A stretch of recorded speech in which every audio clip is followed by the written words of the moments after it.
प्यारे बच्चों, आज हम सभी इस हिंदी कक्षा में तुलसीदास दोहे और चौपाइयाँ पाठ पढ़ेंगे। तुलसीदास एक ऐसा नाम जो हिंदी साहित्य के आकाश में चंद्रमा के समान चमकता रहता है। कहा गया है कि सूर सूर तुलसी शशि उडगुन केशवदास। सूरदास जी का स्थान सूर्य के समान, तुलसीदास जी का स्थान चंद्रमा के समान और केशवदास जी का स्थान तारों के समान है।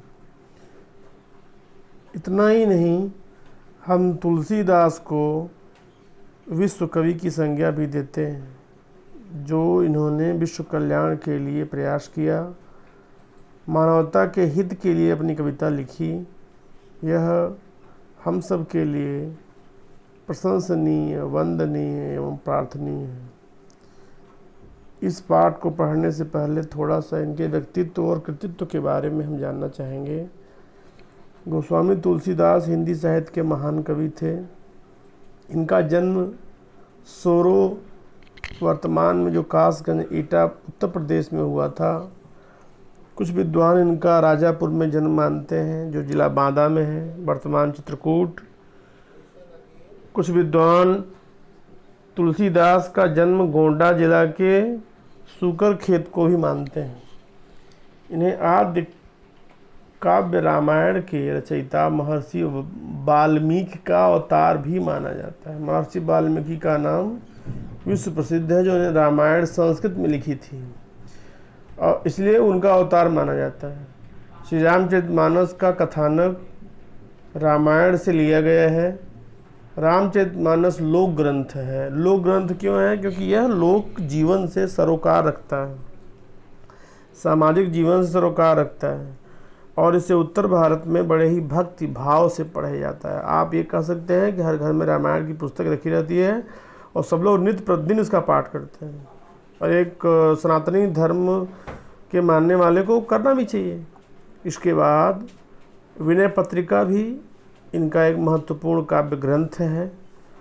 महाकाव्य श्री रामचरितमानस को संसार के 100 सर्वश्रेष्ठ महाकाव्यों में स्थान दिया गया है। और एक बात और, जितनी भाषाओं में अनुवाद इस महाकाव्य का हुआ है, उतना किसी भी भाषाओं में नहीं हुआ है। किसी भाषा में किसी भी ग्रंथ का नहीं हुआ है। इस तरह हम कह सकते हैं कि यह लोकप्रिय और विश्व प्रसिद्ध ग्रंथ है। एक बार इनका जीवन परिचय। जन्म हुआ 1511 ईस्वी में और मृत्यु इनकी हुई 1623 ईस्वी में। बचपन का नाम राम बोला था और मृत्यु बनारस में हुई थी। गुरु इनके नरहरियानंद थे, नरहरि दास ने इन्हें शिक्षा दी और वैष्णव दर्शन को मानने वाले थे। राम मार्गी कवि थे। भक्ति काल के सगुण मार्ग शाखा के अंतर्गत राम मार्गी कवि थे तुलसीदास जी। और इन्होंने रामचरितमानस लिखा, विनय पत्रिका लिखा, दोहावली, कवितावली, हनुमान चालीसा, वैराग्य संदीपनी, जानकी मंगल, पार्वती मंगल इत्यादि सब ग्रंथ लिखे। और सिया राम मैं सब जग जानी, करूँ प्रणाम जोर जुग पानी। यह इनकी बहुत ही प्रसिद्ध लाइन है, जो कि जितने भी उत्तर भारतीय हैं सबकी जुबान पर होती है। सिया राम मैं सब जग जानी, अर्थात पूरे संसार को इन्होंने सीता राम से युक्त मान लिया था और इसीलिए कहते हैं कि हे संसारवासियों, मैं ऐसे श्री राम को हाथ जोड़कर प्रणाम कर रहा हूँ, जो कि सभी संसार के प्राणियों में व्याप्त है। हिंदू धर्म को मानने वाले थे और वैष्णव और शैव दो संप्रदाय पाए जाते हैं उत्तर भारत में। तो ये वैष्णव संप्रदाय के लोग जो है भगवान विष्णु को आदि देवता मानते हैं और इसलिए वो उनकी आराधना करते हैं। कविता परिचय। राम लक्ष्मण परशुराम संवाद जो आपके पाठ्यक्रम में दिया गया है, यह रामचरितमानस महाकाव्य से लिया गया है, जो कि अयोध्या कांड का एक प्रसंग है। ठीक है। सीता स्वयंवर के समय का वर्णन है। श्री राम शिव जी का धनुष उठाकर उसे तोड़ देते हैं। सारे संसार में इस बात की चर्चा आग की तरफ फैल जाती है।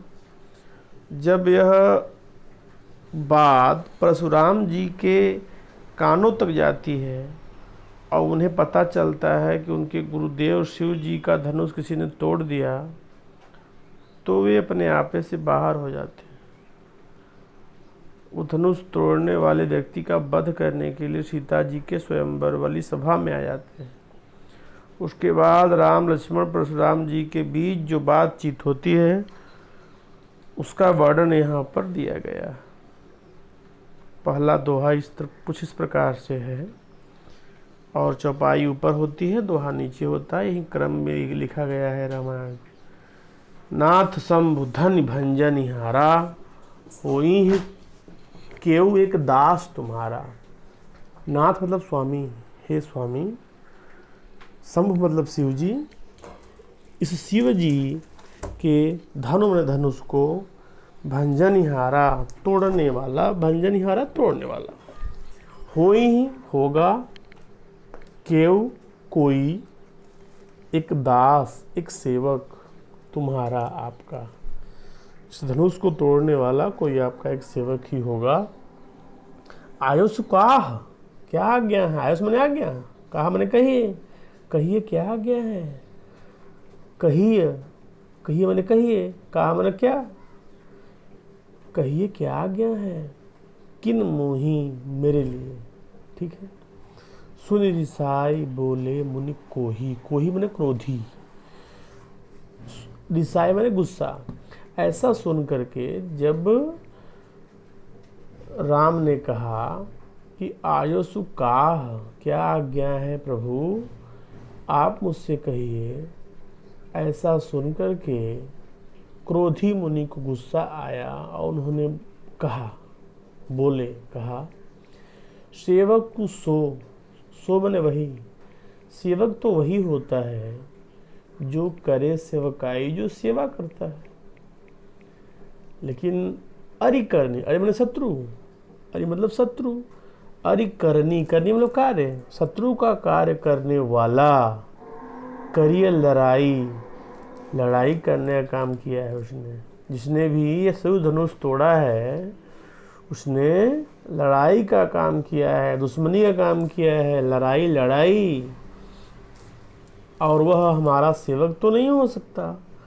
सुनहु राम, हे राम सुनो, जेहि शिव धनु तोरा, जिसने शिव शंकर धनुष तोड़ा। हे राम सुनो, जिसने भी इस शंकर के धनुष को तोड़ा है, महाराज सह परम प्रतापी सहस्र बाहु के समान, समान, सहस्र बाहु राजा, महाराजा, बहुत प्रतापी राजा के समान, सो मतलब वह, रिपु मन शत्रु, मोरा मन मेरा। महाराज सहस्र बाहु के समान वह मेरा शत्रु है। सो वह, सो मतलब वह, बिलगाओ बिहाई समाजा, बिहाई मैंने छोड़कर, समाज जानते ही हैं, समाज को बिलगाओ अलग हो जाए। वह व्यक्ति जिसने भी मेरे परम गुरु शिव जी के धनुष को तोड़ा है और अब वह ऐसा करके महाराज सहस्रबाहु के समान मेरा दुश्मन हो गया है, वह इस राज समाज से को छोड़कर अलग हो जाए। नत नहीं तो, नहीं तब तो, मारे मतलब मारे, जहीं जाएंगे सब राजा, सारे राजा, नहीं तो सारे राजा मारे जाएंगे। मारे जहीं जाएंगे, जहीं माने जाएंगे। सुनि मुनि बचन, मुनि का वचन सुन करके, किस मुनि का? परशुराम मुनि का वचन सुन करके लखन मुस्कुराने, लक्ष्मण जी मुस्कुराने लगे। बोले परशुधर ही अवमान्य, अवमानना होता निरादर। और परशुराम जो फरसे को धारण किए हुए रहते हैं। परशु मैंने फरसा, धरे मैंने धारण करने वाले। फरसे को धारण करने वाले परशुराम की अवमानना करते हुए बोले, निरादर करते हुए बोले, बहु धनुही, बहु मतलब बहुत, धनुही धनुष, छोटी धनुष, तोड़ी तोड़ दी, लड़िकाई बचपन में, कि बचपन में हमने बहुत सारी धनुष तोड़ डाले छोटे मोटे, लेकिन कबहु मतलब कभी भी, न अस माने ऐसा, रिस माने गुस्सा, कीन माने किया, किसी ने, गोसाई मतलब गोस्वामी, गोस्वामी जो इंद्रियों को अपने बस में करते हो गोस्वामी कहे जाते हैं। गो मतलब इंद्रिय, ठीक है। गोसाई की पदवी है, ये उन्हीं को दी जाती थी जो अपनी पांचों इंद्रियों को और पांचों ज्ञानेंद्रियों को, पांच कर्मेंद्रियों को बस में कर लेते थे। कहते हैं कि लक्ष्मण जी की मुस्कुराते हुए कि हमने बचपन में अनेक धनुहियाँ तोड़ डाली, अनेक सने से धनुष तोड़ डाले, लेकिन कभी किसी ने इस तरह गुस्सा नहीं किया। कबो न असी, कभी भी इस तरह से रिस बने गुस्सा, हे गोस्वामी, किसी ने नहीं किया। यही इस धनु पर, धनुष पर ममता के ही हेतु, किस लिए इतनी आपको ममता है? इतनी ममता क्यों? सुनि दिशाई, हेतु मैंने कारण, कि ये मैंने किस लिए, किस कारण? धनुष, इस धनुष पर किस कारण इतनी ममता है आपको? सुनि रिसाई, कह भृगुकुल केतु, केतु मैंने पताका, ध्वज, झंडा, भृगु महर्षि भृगु, कुल मैंने वंश, महर्षि भृगु के वंश की पताका को फहराने वाले मुनि परशुराम जी। सुन रिसाई, ऐसा सुन करके गुस्सा हुए, रिसाई गुस्सा हुए, और कहा, गुस्सा होते हुए कहा, नाराज होकर के कहा, क्या कहा? किससे कहा? लक्ष्मण जी से कहा, रे नृप बालक, हे राजा के बालक, काल बस, लगता है तुम काल के वशीभूत हो गए हो। काल मतलब मृत्यु। हे राजा के बालक, लगता है तुम काल के वशीभूत हो गए हो। बोलत तो ही न संहार, और तुम संभल करके नहीं बोल रहे हो। संभाल में संभल करके, तो ये मैंने तुम, हे राजा के बालक, लगता है तुम काल के वशीभूत हो गए हो और संभल करके नहीं बोल रहे हो।